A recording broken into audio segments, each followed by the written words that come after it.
बिस्मिल्लाहिर्रहमानिर्रहीम। अस्सलामुअलैकुम वरहमतुल्लाहि वबरकातुहू। कैसे हैं व्यूअर्स आप? उम्मीद करती हूँ खैरियत से होंगे। आज इस टॉपिक के बारे में हम बात करेंगे, वो है बरकत इस्तग़फ़ार। इंसान का सबसे ज़्यादा तल्लुक़ इसके रब करीम के साथ होता है। अल्लाह तबारक व तआला की तरफ से उसे नेमतें मिलती हैं, रब करीम की तरफ से इस पर अताएँ होती हैं। अल्लाह की तरफ से वो आया है और वापस अल्लाह की तरफ ही लौट कर जाएगा। इब्तिदा में भी मालिक करीम की ज़ात है और इंतहा पर भी उसी रब करीम की ज़ात है। इंसान दुनिया में जितने भी पेचोताब करता है, जितनी भी दुनियादारी करता है और जितने भी मामलात में वो वक्त गुजारता है, वो सारे आर्जी हैं और वो बहुत सारी चीज़ें तो सिर्फ़ और सिर्फ धोखा है और धोखे के सिवा कुछ नहीं है।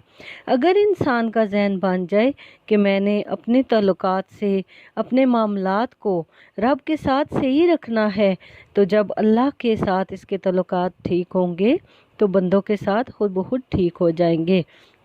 अगर खशीते अलाई खौफ खुदा पैदा होता है और अल्लाह ताला का कुर्ब इसे मुयस्सर आता है, तो बंदों के साथ इसका मामला वैसे ही ठीक हो जाएगा। इसलिए अगर अल्लाह से डरेगा तो ना धोखा करेगा, ना फ़रेब करेगा, ना बदयानती करेगा, ना झूठ बोलेगा। जब अल्लाह के साथ इसका तल्लुक़ होगा और जब अपने आप को ये आज़ाद समझेगा कि मैं हूँ, मैंने चलना है, तो अगर अपनी मर्ज़ी से मामलात को ये चलाएगा तो फिर ख़राबी पैदा होगी। अल्लाह तबारक व तआला के साथ इंसान का जो रिश्ता है, उसमें कुछ कमज़ोरियाँ भी इंसान के आड़े आती हैं। गुनाह हो जाते हैं, गलतियाँ हो जाती हैं और गलतियों के साथ अल्लाह के और उसके रसूल के साथ अपने ताल्लुकात को मजबूत करने के लिए अल्लाह और इसके रसूल ने हमें जो वजीफ़ा दिया है, इसको इस्तग़फ़ार कहते हैं। इस्तग़फ़ार का लग़वी मानी तो ढांपना होता है, लेकिन इसके इस्तिलाही मानी ये है कि इंसान से जो गुनाह माजी में हो जाए उनसे माफ़ी चाहिए, और जो माजी में गुनाह होने से माफ़ी चाहने का नाम इस्तग़फ़ार है। कुछ लोग तौबा इस्तग़फ़ार का लफ्ज़ इकट्ठा बोल देते हैं। मफ़हूम तो चलो एक ही बनता है, लेकिन तौबा का मतलब होता है कि आइंदा गुनाह ना करने का वादा करना। तौबा का क्या मतलब होता है कि आइंदा गुनाह ना करने का वादा करना, और इस्तग़फ़ार का मतलब होता है पिछले गुनाहों से अल्लाह के हुज़ूर माफ़ी मांगना। अल्लाह ताला ने इस्तग़फ़ार को बड़ा पसंद फरमाया है और इस्तग़फ़ार के जुमले अल्लाह ताला को इतने पसंद हैं कि आप सल्लल्लाहु अलैहि वसल्लम को भी हुक्म दिया गया कि ए मेरे महबूब सल्लल्लाहु अलैहि वसल्लम, आप भी मेरी बरगाह में इस्तग़फ़ार करें। अगरचे हुज़ूर का इस्तग़फ़ार करना इस मानी में नहीं, नबी का इस्तग़फ़ार करना तो बुलंदी दर्जात का मामला है। चूँकि इस्तग़फ़ार ख़ुद एक इबादत है, तो ये इबादत करने का अल्लाह ताला ने अपने महबूब नबी को भी इरशाद फरमाया। जब फ़तह मक्का हुई तो फरमाया, इज़ा जा नसरुल्लाहि वल फ़तहु, और जब अल्लाह की मदद आ गई और फ़तह नसीब होगी, वराअयतन नास यदखुलून फ़ी दीनिल्लाहि अफ़वाजा, फिर लोग ग्रोह के ग्रोह दीन में दाखिल हो गए। पहले लोग एक एक दो दो करके आया करते थे, अब फ़ौजों की फ़ौजें दीन में आ रही हैं। तो फरमाया, या अल्लाह हम क्या करें? तो फरमाया, ए महबूब, फसब्बिह बिहम्दि रब्बिका वस्तगफिरहु इन्नहु कान तव्वाबा, अपने रब की हम्द करो, तस्बीह करो और इस्तग़फ़ार करो, बेशक अल्लाह बहुत माफ़ फरमाने वाला है। हमारे यहाँ तो ये होता है कि कोई नुकसान हो जाए तो हम कहते हैं ये अल्लाह की तरफ से होता है, और जब फ़ायदा हो तो हम कहते हैं हमने मेहनत ही बड़ी की थी, फ़ायदा कैसे ना होता। जब हज़रत नूह अलैहिस्सलाम की कौम कहत का शिकार होगी, तो आप अलैहिस्सलाम ने कौम को कहा कि अब हमें क्या करना चाहिए। तो हज़रत नूह अलैहिस्सलाम ने उन्हें बताया कि तुम सब کثرت سے استغفار پڑھو، کیونکہ اللہ بڑا بخشنے والا ہے۔ جب تم استغفار کرو گے تو اللہ بارش بھی برسائے گا، قحط بھی دور ہو جائے گا، اور استغفار کے فائدے سے اللہ تمہیں بیٹے بھی دے گا، جنت بھی دے گا، سب کچھ دے گا۔ ہمارا تو یہ حال ہے کہ جو نعمتیں ہمارے پاس ہیں ہم کہتے ہیں وہ تو ہمارا حق ہے، اور جو ہمارے پاس نہیں ہے وہ تو ہمیں ملنی چاہیے۔ مثلاً اگر صحت ہمارے پاس ہے تو ہم کہیں گے یہ تو ہمارا حق ہے، لیکن اگر ہمارے پاس گاڑی نہیں ہے، کار نہیں ہے، تو کہیں گے وہ تو مجھے ملنی چاہیے، بنگلہ نہیں ہے وہ تو مجھے ملنا چاہیے، اولاد اگر ہے تو یہ تو ہمارا حق ہے۔ یعنی کس حساب سے تمہارا حق ہو گیا؟ کبھی اپنے اندر جھانک کے دیکھا ہے کہ کس حساب سے ان نعمتوں پر تمہارا حق ہو گیا؟ یعنی جو ہے تو انہیں سنبھالنے کی فکر نہیں ہے، اور جو نہیں ہے تو اس کی طلب کی فکر لگی ہوئی ہے۔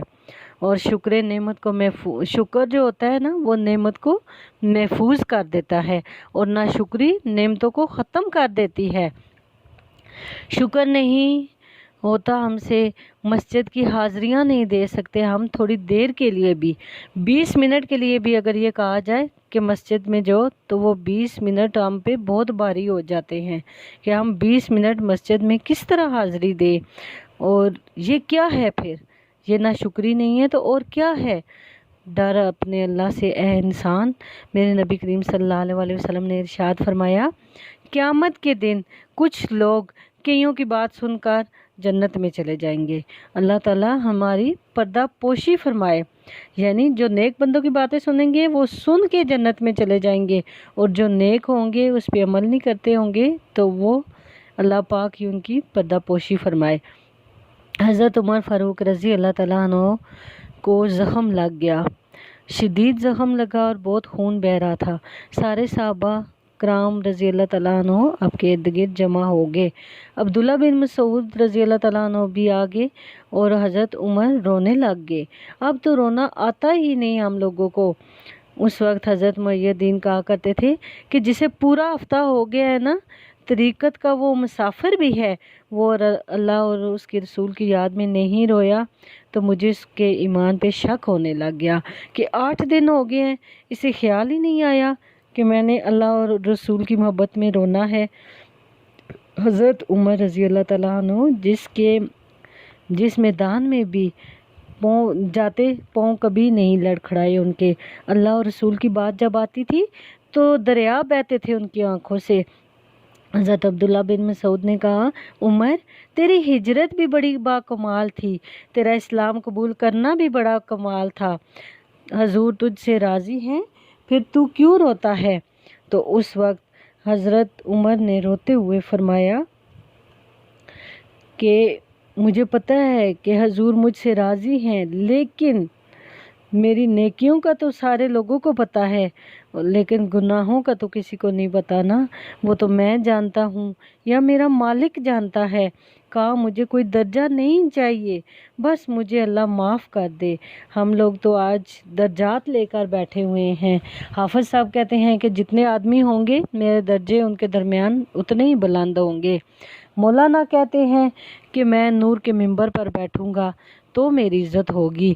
پہلے دیکھ تو صحیح تیرا نور کی طرف سفر جاری ہے جس منبر پر تو بیٹھنے کی بات کر رہا ہے۔ اور تاجر کہتا ہے کہ میں سخی ہوں، سخاوت کروں گا۔ پہلے حضرت عثمان کے ساتھ اپنی سخاوت ملا کر تو دیکھنا، پھر کہنا۔ یہی تو ہم لوگوں کی باتیں ہیں، اور اگر پھر بھی کچھ سمجھ نہ آئے تو استغفار کر لینا، استغفار کریں، اللہ کے حضور حاضری دیں، نبی پاک صلی اللہ علیہ وآلہ وسلم پر درود و سلام پڑھیں، اللہ کو راضی کریں، پھر دیکھیں کتنا سکون ملتا ہے۔ اللہ تعالیٰ مجھے آپ کو سچے دل سے استغفار کرنے اور اپنے رب کو اور اللہ کے رسول کو راضی کرنے کی توفیق عطا فرمائے۔ اس کے ساتھ ہی مجھے اجازت دیجیے، اپنا بہت زیادہ خیال رکھیے گا۔ فی امان اللہ۔